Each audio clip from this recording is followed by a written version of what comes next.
Hey, what is up, guys? Today we are going to be learning about pythons. Not the snake. No, we're going to learn about Python, the coding language. And most of you know me for my certification study material tutorial type videos. And I'm making this video because what I've been learning recently is, in fact, Python. And the reason why I believe it is so advantageous for you to learn at least one coding language is because it will help you to understand things in your job when you're looking at code. It'll help you to understand coding concepts, and you might in fact end up automating some of your own job. I mean, you're going to encounter a lot of things at work that are going to be repetitive tasks that literally a robot could do. So why not write a set of instructions for a robot to do them, thus freeing up more of your time to do other more interesting and complex tasks, thus making you an efficient and valuable asset to your company. Why Python? Well, if you Google around for a little bit, you'll find the general opinion that Python is the most approachable language for beginners. It has a fairly simple syntax, and it's much more human readable than some other lower level languages. Next question is, where to learn Python? Now, a lot of names that you'll heard get thrown around are things like Code Academy and some other similar resources. Now, most of these, I think, I haven't tried them, I think that they're excellent resources from what I've heard, but a lot of their later content is stuck behind a paywall. So they rope you in with the free stuff, they teach you the basics, and then they say, do you want unlimited power? $10 a month. Well, I browsed the deep oceans of Reddit knowledge and discovered a rare treasure known as mooc.fi, which is a free course offered by Helsinki University. Don't worry, most of the course is translated into English. Let's jump into it. I want to show you guys maybe the first steps and what it looks like, and then where I'm at right now, which is part 4 out of 7, I believe. All right, so if we just Google mooc.fi, you will find, hopefully, or you can just type in mooc.fi in your URL. Anyways, our courses, cool. So you have to create an account, and then boom, boom, boom. So once you create an account, log in and go to our courses, you will find here this cute dog typing on a computer. This one is in Finnish. It's in whatever language they speak in Helsinki University. This one's in English, so this is the one we want. And if you jump in there, you see Python Programming MOOC 2023. If you scroll down, you will get kind of the syllabus. You'll get the syllabus. And then you'll find here Part 1, Part 2, Part 3. Now, these lectures are from 2022. No big deal. Not that outdated, honestly. If you go to these recordings, you can get some awesome YouTube lectures. And this guy is great. He's awesome. Love his hairstyle. He does a good job of breaking down the basic concepts, but the majority of the work is done in the exercises. So you learn coding by doing, but you do have access to all 12 lectures here. And so I believe this covers a full semester, and then part 8 through 14 covers another full semester. So this is the equivalent of probably like 6 units in the American semester system of learning Python. So you jump into part 1. And basically parts 1 through 3, I think, can be done in your browser. No setup required. You can jump in here, getting started, blah, blah, blah. Please write a program which prints out an emoticon. And you're just in your browser here, and you print statement, quotations, emoticon, happy face, run, output. Okay, so you can test it with run. And then when you hit test, it submits it, and they check your code, and they tell you if you got it right or not. It's very picky, as code should be. And then exercise completed, congratulations, you got 1 point. Then you can view the model solution, so you can see what their ideal code was. In this case, it wasn't very complicated. But this is really cool because it's super accessible, it's super approachable. So if you don't know any code at all, and you're just looking for something where you don't really have to commit because there's no paying, I would definitely recommend jumping into this. And they say the best way to learn code is to do it. I don't care if it's 15 minutes or an hour, do it every day and you'll eventually learn a lot. So obviously these progress in difficulty. Starts out with print statements, and then they teach you some commenting, blah, blah, blah. I want to show you guys a little more complicated. Maybe this will give you a taste. It does start slow. If you know another coding language, you'll probably be a little bit bored for the first couple of parts. I think I didn't get challenged until like part 3 with some loops and functions were a little bit more challenging. Here's the thing about coding. The syntax, well, especially with Python, the syntax is not crazy challenging as long as you're thinking through it clearly. The part that's challenging is problem solving. Problem solving is actually super fun. I mean, if you like puzzle games, this is your dream of a job right here. And I think the thing that scares people off with coding is syntax. Like, you look at a page of code and it looks like alien language and you freak out and you don't want to touch it. But I would highly encourage you to give it a shot, dip your feet in the water, and if you guys like this, I'll do more of these videos. What I want is for you guys to join me on my journey of learning Python, and we can learn together. Hopefully you can open up your browser, we can work through it together, we can talk out the problems, and it'll be great. It'll be great. Like and subscribe. So I'm on part 4, and every part has sub parts. And in part 4, they introduce the Visual Studio Code Editor, which, you know, the in-browser is really cool for the beginning because you're just getting into it. And then I think if you make it to part 4 and you're like really into it, then you set up Visual Studio Code, which is integrated. So they have their own extension called Test My Code, and basically it's all integrated. So you can type out your exercise for the solution, and then you go to TMC up here, and it says, you know, you passed all these tests that they're running against your solution, and then you submit to server, and boom, boom, boom, boom, it goes through. Once you hit refresh here, it'll register that you passed the exercise.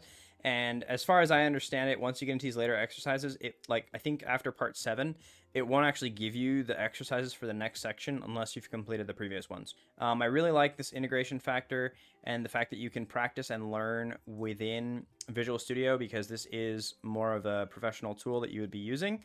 And there's a lot of helps with Python extensions and just simple things like color coding. Sorry, I know that was a super long intro, but I just kind of wanted to set this up and intro this for you guys, and hopefully you are still watching and we're gonna write some code together. Okay, so we're getting into lists. I haven't read this yet.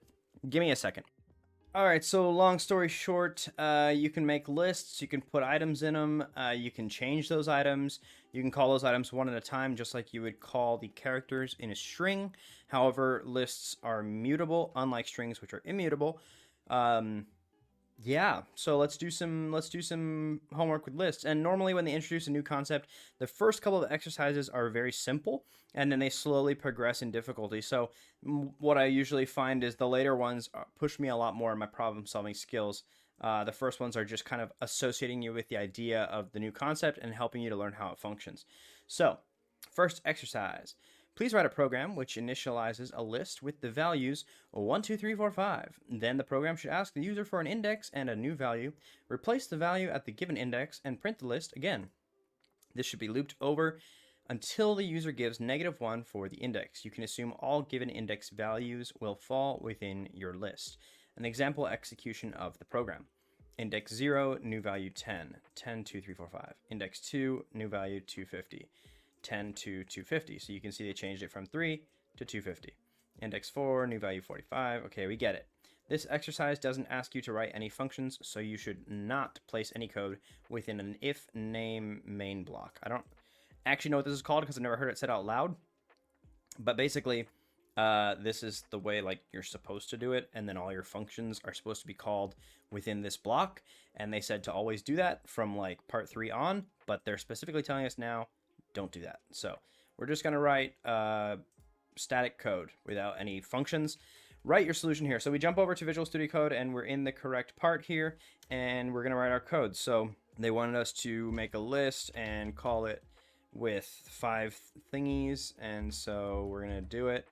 1, 2, 3, 4, 5. Okay.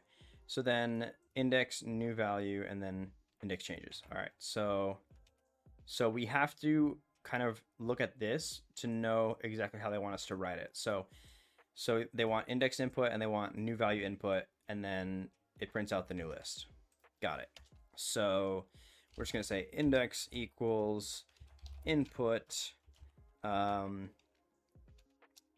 index space, and then we need quotes around that. So this sets the variable index equal to whatever they input, and then this part in the quotes is what they're going to see on the terminal. And then we want a new value, so we'll just say value equals input quotes new value, and then we get we take our list and we grab the index of whatever they told us, and we set it equal to the new value, and then we print the list. I think that'll work.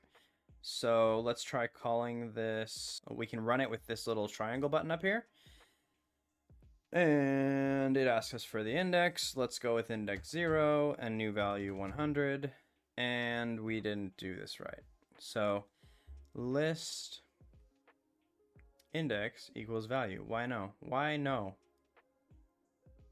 List indices must be integers or slices, not string. Aha.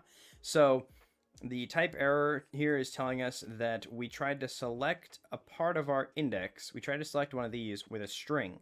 And the reason that happened is because when we input the index number here, even though I typed a number, it read it as a string. So to convert it from a string to an integer, we just need to put int parentheses and then closing parentheses here. And let's try it again. Index, let's go with 0, new value 100, and boom, 100, 2, 3, 4, 5. So I notice as well, the same thing happened here. See, the quotes here indicate that this value 100 is a string. So let's put int here and int there. And that should do it. Boom. Let's go with index 4 this time. Oh, and if you're wondering why I was typing 0 and it was doing the first one and 4 would be the last one, is because in indexes, in a lot of cases in computer language, we always start counting with 0. So this is index 0 and then 1, 2, 3, and 4. It's a little confusing, but once you get used to it, no problem. I typed 4 up here for some reason.